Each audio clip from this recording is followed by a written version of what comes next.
ये 5 बातें जानने के बाद आप सभी की आंखें खुली की खुली रह जाएंगी। इस वीडियो को देखने के बाद आप डिसाइड करना कि मोहनदास करमचंद गांधी जी को महात्मा कहा जाए या सिर्फ एक नेता।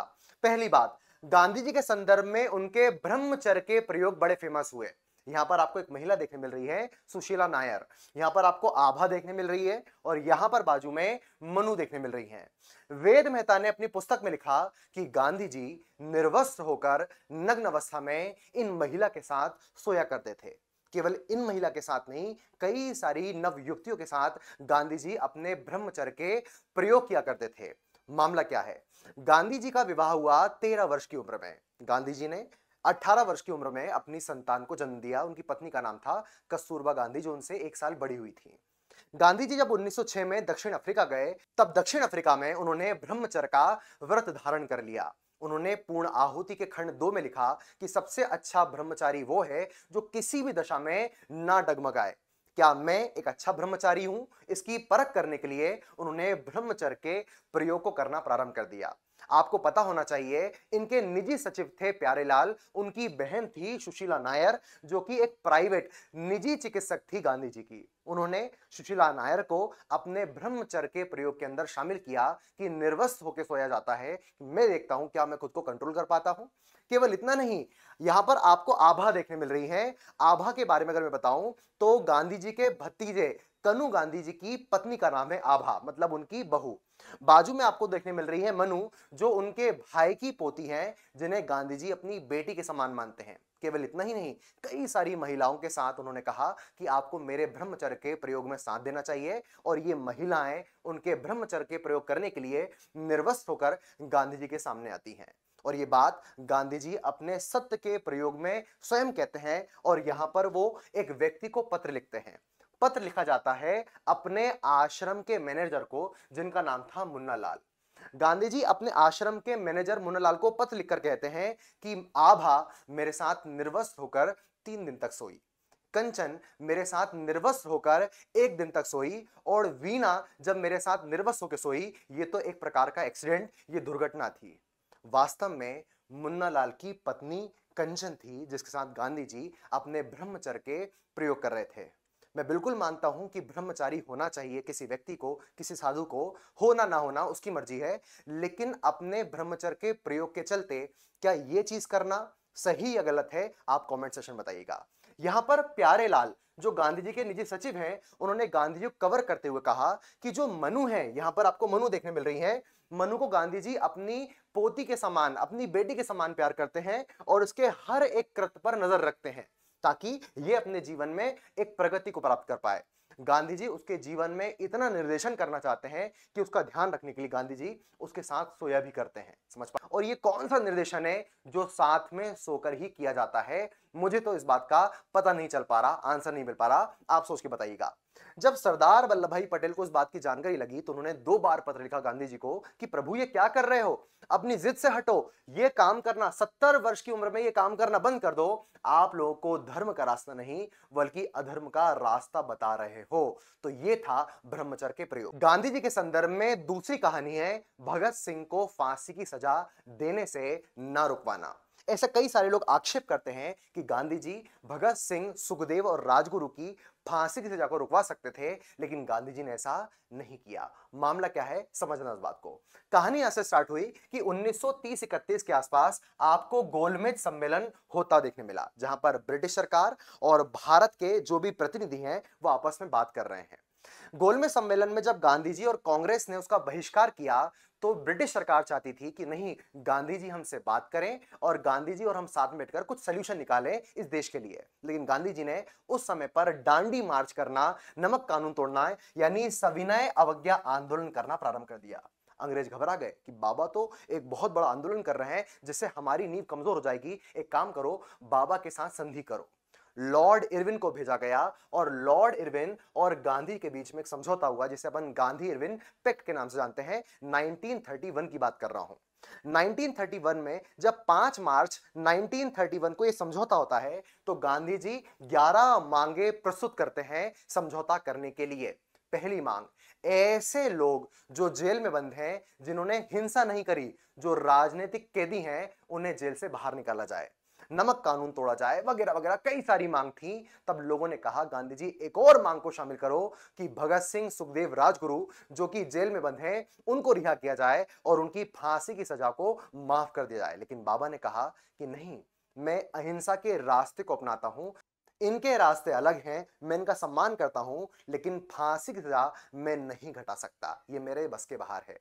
जब गांधी जी ने मांग ही नहीं करी तो पूरे भारत में गांधी जी का विरोध प्रारंभ हो गया और 23 मार्च को भगत सिंह, सुखदेव, राजगुरु को फांसी दे दी गई। आपको जानकर हैरानी होगी, फांसी के बाद में जब 26 मार्च का अधिवेशन लगता है कांग्रेस का कराची में 1931 में, तब गांधी जी के गो बैक, बाहर जाओ, चले जाओ, ऐसे नारे जनता लगाती है। गांधी जी बाद में अपनी सफाई में कहते भी हैं कि मैंने जनता की अपील करने के बाद में 23 मार्च की सुबह लॉर्ड इरविन को मैंने पत्र लिखा, मैं जितना प्रयास कर सकता था मैंने किया, मैंने पूरी आत्मा उड़ेल दी, लेकिन उस पत्र का इरविन पर कोई असर नहीं पड़ा। अब कुछ लोग कहते हैं गांधी जी झूठ बोलते हैं, कुछ लोग कहते हैं गांधी जी के इस पत्र का कोई साक्ष्य नहीं है, और कुछ लोग कहते हैं गांधी जी ने यह मांग करने में, पत्र लिखने में देरी कर दी, तब तक तो मामला हाथ से जा चुका था। गांधी जी के बारे में तीसरी बात, गांधी जी और ब्रिटिश प्रधानमंत्री विंस्टन चर्चिल के बीच टकराव रहा। मामला क्या है, जब गांधी जी बर्किंघम पैलेस में गोलमेज सम्मेलन अटेंड करने जाते हैं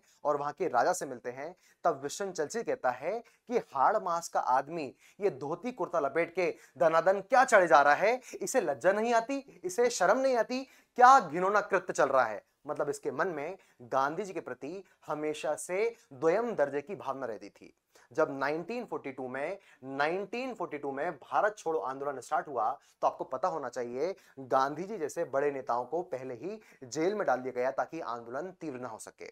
गांधी जी ने जेल में ही अनशन करना प्रारंभ कर दिया। जब तक मुझे जेल से रिहा नहीं किया जाएगा, मेरी मांगों को नहीं माना जाएगा, मैं आमरण अनशन पर बैठूंगा। अपने मरने के डर से वो ब्रिटिश सरकार पर दबाव बनाना चाह रहे हैं।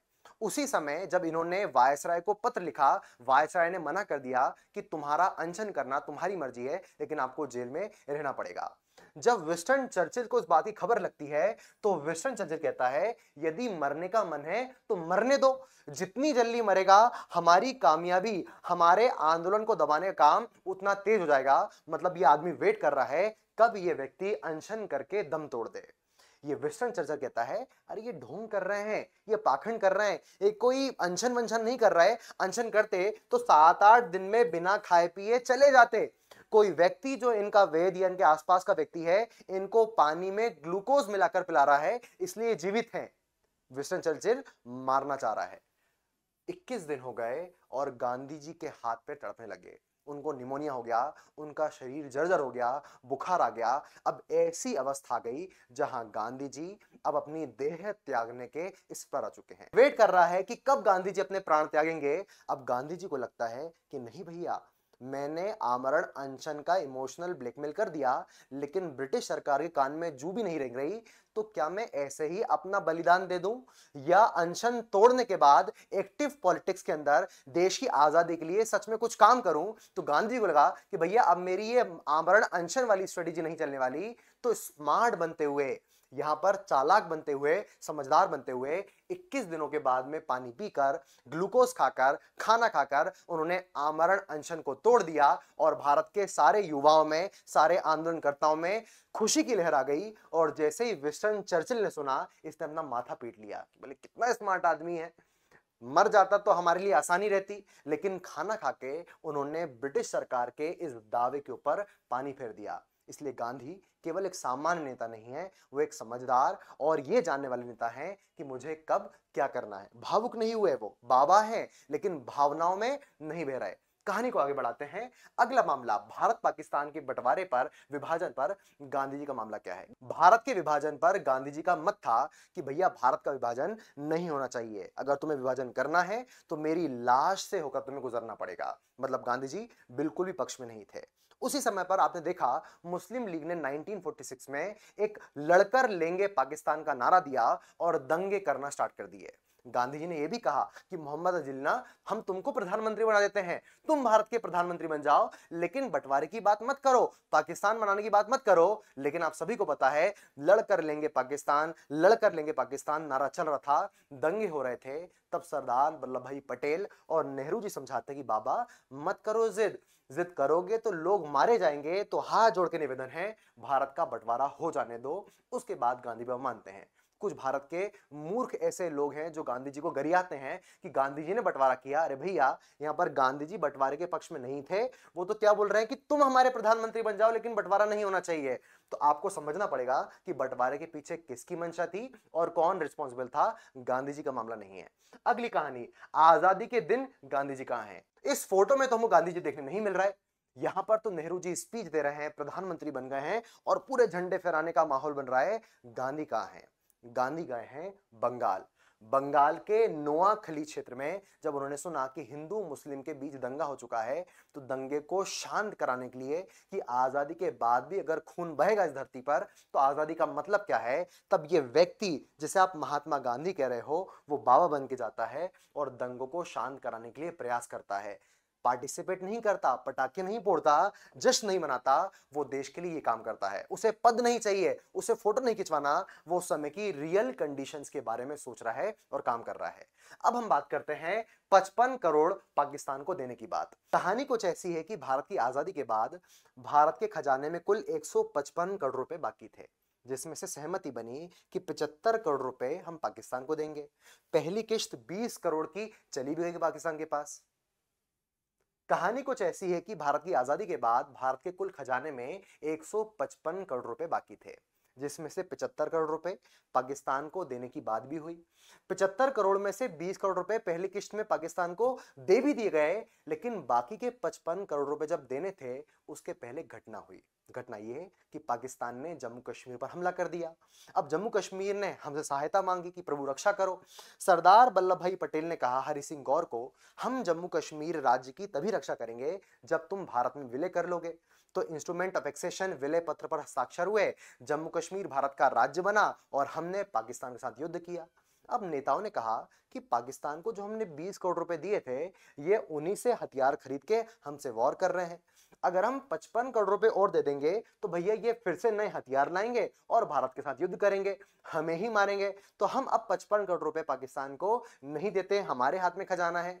तो गांधी जी ने कहा कि नहीं, ये आदर्श वाला काम नहीं है, ये नैतिकता नहीं है। एक पिता की दो संतानें होती हैं, पिता को दोनों का ध्यान रखना पड़ता है। पाकिस्तान भी तो हमारा भाई है। अगर तुम पैसा नहीं दोगे तो भविष्य में एक आंख के बदले एक आंख, पूरे विश्व को जो सारी आदर्शवादी बातें गांधी जी ने करना स्टार्ट करी, कुछ लोगों को ये बातें पसंद नहीं आई। अब गांधी जी और उनके बीच में मतभेद हो गया। अच्छा, कुछ लोग कहते हैं गांधी जी यहां पर अनशन करने बैठ गए, लेकिन इस बात का प्रमाण नहीं मिलता, क्योंकि गांधी जी के मरने के पहले गांधी जी ने कई सारी सभाएं करी, पत्रकारों से वार्तालाप किए, लेकिन गांधी जी ने अनशन करने की बात कहीं नहीं करी। उनका स्ट्रांग मत था, क्योंकि सभी को पता है गांधी जी जो बोल रहे हैं सारे लोग उसी में हाँ में हाँ कर रहे हैं, इसलिए गांधी जी अनशन नहीं कर रहे हैं। लेकिन 55 करोड़ रुपए देने की बात सारे लोग को लग रही कि नहीं, अब तो ये हो ही जाएगा। और उसी समय नाथूराम गोडसे मतभेद रखते हैं और गांधी जी को गोली मारकर उनकी हत्या कर देते हैं। गांधी जी के मरते समय हे राम, राम का शब्द निकलता है और 30 जनवरी 1948 को गांधी जी शांत हो जाते हैं, उनका निधन हो जाता है। अब गांधी जी को मारने के लिए कई सारे लोग पक्ष में तर्क देते हैं कि अगर गांधी को नहीं मारा जाता तो पाकिस्तान को पैसे मिल जाते, लेकिन प्रश्न यह है, गांधी जी को मार देने से क्या समस्याएं हल हो गई? क्या गांधी जी ने पाकिस्तान का बंटवारा किया? और गांधी जी से बड़ी समस्याएं तो अंग्रेज थे। तो जिन लोगों ने गांधी जी को मारा, उनसे प्रश्न यह है, या उनके समर्थकों से प्रश्न यह है कि उन्होंने अंग्रेजों को क्यों नहीं मारा? अंग्रेजों के सामने जाकर अंग्रेजों के छाती में गोली मारने की ताकत क्यों नहीं आ पाई? तुमने लगभग 70-80 वर्ष के बूढ़े को गोली मारकर मार दिया। जो मांग कर रहा था, मांग के लिए बात हो सकती थी और मतभेद थे, तो क्या मारना सही था? तो यहां पर कई सारे विचार आपके सामने आते हैं। गांधी जी के निधन के बाद ब्रिटिश प्रधानमंत्री एटली भारत आता है 1956 में। ये एटली वही व्यक्ति है जो भारत की आजादी के समय ब्रिटिश प्रधानमंत्री था, जिसको ठेका दिया गया था भारत की आजादी के लिए। इनसे बंगाल के गवर्नर चक्रवर्ती एक प्रश्न पूछते हैं कि तुम भारत को तो शोषण करने आए थे, गुलाम बनाने आए थे, तो क्यों भारत को छोड़ के चले गए? ऐसे कौन से कारण थे जिसके चलते तुम्हें भारत को आजाद कराना पड़ा? क्या गांधी वॉज द रीजन? क्या गांधी एक कारण थे? गांधी का क्विट इंडिया मूवमेंट एक कारण था? तो यह व्यक्ति कहता है गांधी का योगदान भारत की आजादी में मिनिमल था। गांधी के कारण, गांधी जी के कारण हमने भारत को आजाद नहीं किया। तो फिर पूछा ऐसा कौन सा कारण था जो भारत को आजाद कराने में प्रमुख रोल रखता है? तो वो नाम बताते हैं सुभाष चंद्र बोस और आजाद हिंद फौज का। ये मिल रहे हैं जर्मनी से। हमें डर था कि कहीं जर्मनी और हमारे बीच में घमासान और ना बढ़ जाए और हम और कमजोर ना हो जाए, इसलिए हमने पहले ही इस क्षेत्र को छोड़ दिया।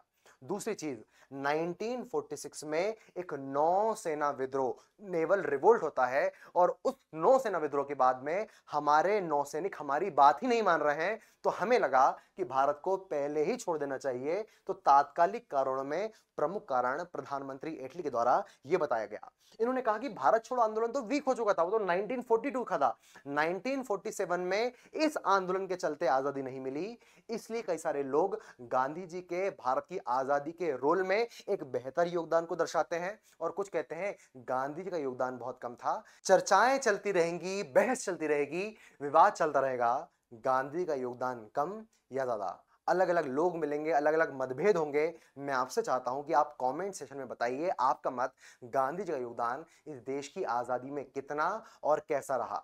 सकारात्मक तो कैसा? उनके नकारात्मक बिंदु की जो हमने बात करी है उनके बारे में आप क्या सोचते हैं? कमेंट सेशन में जरूर लिखना। मैं आपको मेरा मत बताता हूं। चाहे उनका निजी जीवन, ब्रह्मचर्य के प्रयोग कुछ भी रहे हों, लेकिन गांधी एक सफल नेता थे। गांधी जी ने अपनी सोच से पूरी दुनिया और लोगों को प्रभावित किया। जब विंस्टन चर्चिल कह रहा है कि गांधी जी मरेंगे तो हम ताकतवर होंगे, सोच के देखो जिसके पास बम बारूद तोप सब हैं, वो एक व्यक्ति से डर रहे हैं कि ये मरेगा, मार नहीं पा रहे, ये मरेगा तो हम सफल हो पाएंगे। वास्तव में गांधी एक व्यक्ति नहीं, एक विचार बनके वर्तमान समाज के बीचों में पाया जा रहा है। वर्तमान में वो बातें कि तुम कानून बनाकर कुछ सही नहीं कर सकते जब तक हृदय परिवर्तन नहीं करोगे, ये बातें आज भी आपको प्रासंगिक देखने मिलेंगी। अब एक व्यक्ति जब बहुत ज्यादा विद्वत्ता प्राप्त करता है तो कुछ कमियां भी पॉइंट आउट होती हैं, और गांधी जी की जिद, गांधी जी के अनशन और गांधी जी के प्रयोग गांधी जी की पर्सनालिटी में चांद के ऊपर लगने वाले धब्बे के समान है। लेकिन आपको यह नहीं भूलना है बाकी पर्सनालिटी उस चांद की रोशनी के समान है जो आज भी वर्तमान में इस क्षेत्र को प्रकाशित करती है। तो आज नए आने वाले बच्चे, जेनजी जनरेशन, गांधी को क्रिटिसाइज करते हैं। आजादी के समय फेस्टिवल नहीं मना रहे थे, नाच नहीं रहे थे, गरबा नहीं खेल रहे थे, क्या कर रहे थे? हिंसा, दंगों को रोक रहे थे। गांधी जिस विचार को लेकर आगे बढ़े उसी विचारों के आधार पर उन्होंने काम किया। ब्रह्मचर्य के प्रयोग में उन्होंने दरवाजे के अंदर काम नहीं किया कि मैं किसी को बताऊंगा नहीं, शोषण नहीं किया, ये बताया, ये लिखा कि मैं ऐसे ऐसे प्रयोग कर रहा हूं। यानी हर एक बात को लेकर वो प्रखर रहे, जो कर रहे थे वो सामने थे। समझ, अपनी सामान्य जीवन शैली से, लोगों के मिलने जुलने से उन्होंने भारत के लोगों का मन जीता और सहज ही लोगों ने उनको बापू मान लिया। कुछ लोगों ने उन्हें महात्मा कह दिया, इसलिए आज उन्हें हम महात्मा गांधी के नाम से जान रहे हैं। तो मेरे मत के अनुसार उन्हें महात्मा कहा जाना चाहिए। कुछ कमियों को छोड़ने के बाद उनकी बातों पर विचार करना चाहिए, उनकी बातों की प्रासंगिकता के बारे में सोचना चाहिए। धन्यवाद। अपने विचार कमेंट सेशन में जरूर कमेंट करें। धन्यवाद।